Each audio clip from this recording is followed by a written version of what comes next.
Earlier in 2023, we got a Winnie the Pooh themed horror because it was released into the public domain. Well, the same thing happened with some other stories and nursery rhymes. Mary Had a Little Lamb is the latest entry in the ultra low budget slasher genre, and it's quite the movie. So grab Mother Goose, let's dive in. A radio host and her crew set out to discover the truth behind some disappearances for a true crime show. They soon learn that there is far more to discover when they meet Mary and her son.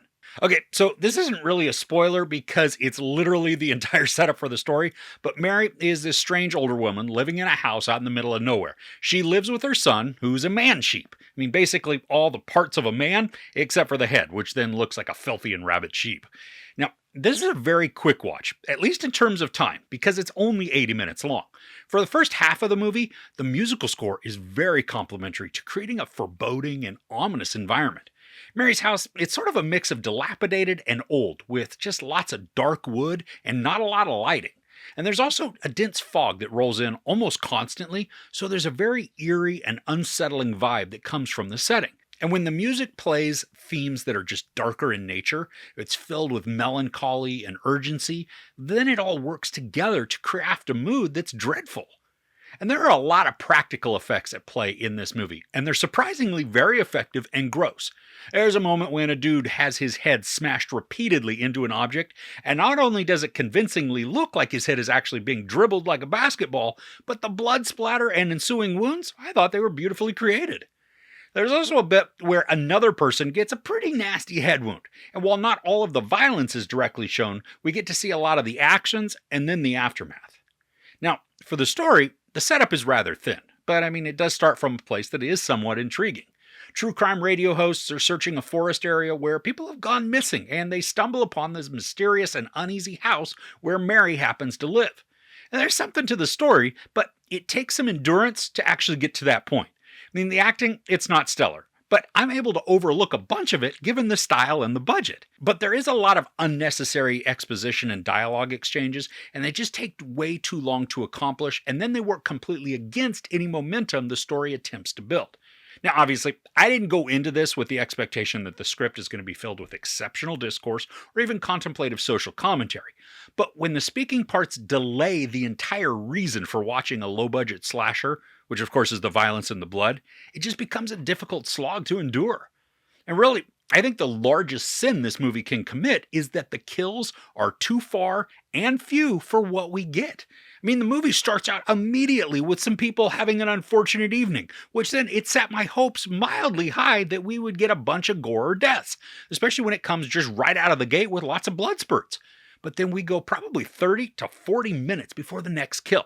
And the first one we get is quick, lackluster, barely even bloody. I really think that this movie believes that it had a way better story to tell than it was actually providing. Why else would the story, if you can even call it that, spend so much time trying to create dynamics and meaningful interactions between characters? If it were building out suspense or dread, sure, that time would be well spent. But that's not what we get. Almost every conversation is cringy and it leads nowhere.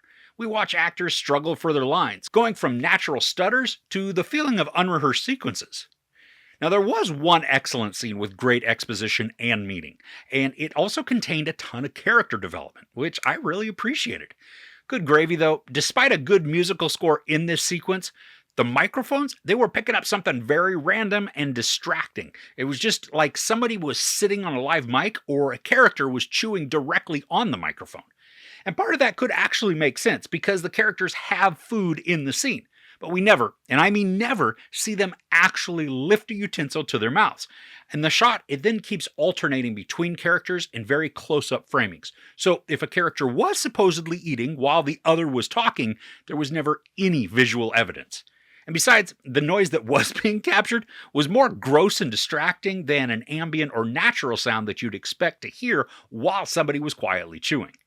Now for the lamb costume, I don't think it's a coincidence that the outfit looks a bit like Leatherface was wearing. The lamb, it has this apron draped across the front of him. There's even a moment when he wields a chainsaw. Now, it was a terrible usage of the tool, and it wasn't threatening in any way, but I do think it was some sort of nod. And I especially think that given the end of the film as we watch a sequence play out exactly like that 1974 classic, just not as impactful, fun, or good looking. This isn't the last of the nursery rhyme themed slashers, nor children's stories that have hit public domain and will be reimagined as grisly horrors. In fact, Winnie the Pooh Blood and Honey 2 production is already underway. Now, I think it'll be a major missed opportunity if they don't name it Blood and Honey 2 Electric Poogaloo. But going back to this nursery rhyme horror, Mary Had a Little Lamb could have a lot of fun with the concept and fully embrace the cheese and then combine it with tons of bloody kills.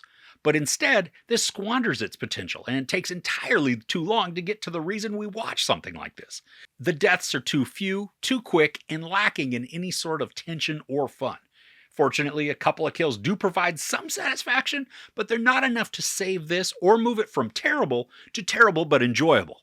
For being such a short movie, it felt like it was double its length, and the lack of prolific blood, gore, and brutality is a massive disappointment. There's no sex or nudity, a lot of profanity, and some bloody violence. I give Mary Had a Little Lamb 1/2 out of 5 couches. I mean, at least the music was good for part of the story. Alright, so in a couple of weeks, I am going to be tackling another nursery rhyme horror. So we'll see if that one can amp up the violence. In the meantime, what spooky or violent things are you watching this October? Let me know in the comments below. If you enjoyed this review, please give it a like. Also, don't forget to share and subscribe. I'm Chris. This is Movies and Munchies. Thanks for couching with me.